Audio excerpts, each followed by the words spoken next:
میں آپ کو بتاتا ہوں، سیدنا غوث اعظم عبد القادر جیلانی رضی اللہ تعالیٰ عنہ منبر پر خطبہ دے رہے تھے، بڑا مجمع 70,000 کا مجمع، منبر پر جب خطبہ دے رہے تھے، عین خطبے کے دوران چھت پر سے ایک نہایت ہی کالے قسم کا سانپ نمودار ہوا، جس کی ہیبت ایسی تھی کہ مجمع میں سے لوگ ادھر سے ادھر ہونے لگ گئے۔ اس سانپ کی دہشت سے لوگ گھبرا گئے، لیکن وہ سانپ چھت سے اوپر سے آتے آتے سیدھے سرکار غوث پاک کے کندھے پر آ گیا۔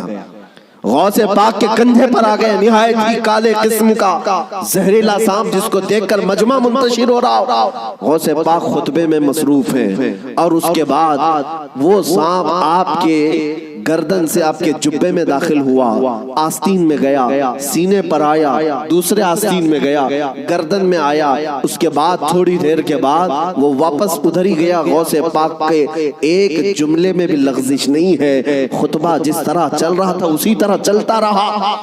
اور اس کے بعد اس سانپ نے فصیح عربی میں آپ سے کلام کیا، کہا ہے عبد القادر، میں آزمائش کے لیے آیا تھا، اس سے پہلے میں نے کئی لوگوں کو آزمایا، ان کے یا تو زبان میں لکنت آ گئی، یا تو پیر ہل گئے، یا تو پھر اپنا بیان چھوڑ دیا، لیکن تمہارا حال تو یہ ہے کہ ایسا لگتا تھا کہ تمہارے جسم پر کوئی چیز آئی نہیں۔ غوث پاک رضی اللہ تعالیٰ عنہ مسکرائے، خطبہ جاری رکھا۔ لوگوں نے پوچھا غوث پاک سے کہ یہ کیا تھا، اتنا بھیانک سانپ آپ کے جسم پر آیا، آپ کے جسم پر کوئی جنبش بھی نہیں، لغزش بھی نہیں۔ سرکار غوث پاک رضی اللہ تعالیٰ عنہ مخاطب ہوتے ہوئے ارشاد فرماتے ہیں، میرا نام عبد القادر ہے، میں قادر کا بندہ ہوں۔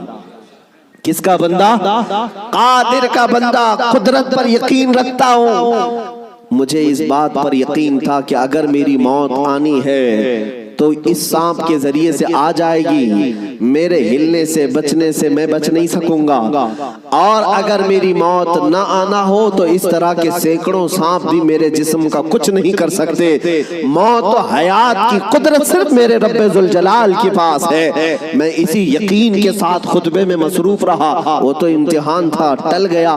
عزیزان گرامی وقار، اس بات کا میں آج آپ کو اعلان کرنا چاہتا ہوں، اگر آپ قادری سلسلے سے بیعت ہیں تو غوث پاک کی اس استقامت پر قربان جاؤ۔ آج اس طرح کے زہریلے سانپ اگر تمہارے ارد گرد آ بھی جائیں، تمہیں اس بات کا یقین رکھنا ہے، موت و حیات کا مالک میرا پروردگار ہے، موت و حیات کی قدرت میرے رب ذوالجلال کے پاس ہے۔ اور یہ یقین میں آپ سے کہتا ہوں کہ غوث پاک کے مقام تک تو نہیں پہنچ سکتے، لیکن واقعہ عرض کرنے کا مقصد یہ ہے کہ ہم قادری غلام ہیں، قادری کتے ہیں، ان کی نسبت سے اگر ہمارے سینے میں تھوڑا بہت بھی اگر شجاعت کا جذبہ آ جائے تو میں سمجھتا ہوں کہ میرے عزیزو آج اس روئے زمین کا منظر ہی بدل جائے گا۔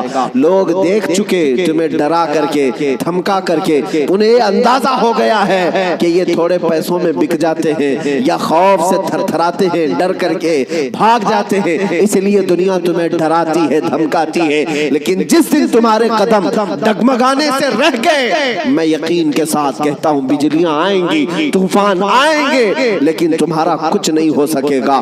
اللہ کریم تمہارے استقامت پر مدد نازل فرمائے گا، اس لیے کہ قرآن میں وہ کہتا ہے ان الذین قالوا ربنا اللہ ثم استقاموا تتنزل علیہم الملائکہ، بے شک جو لوگ اللہ کو یہ کہتے ہیں کہ ہمارا رب ہے اور پھر اس پر جمے رہتے ہیں، مولا فرماتا ہے ان کی حفاظت کے لیے مولا فرشتے نازل فرماتا۔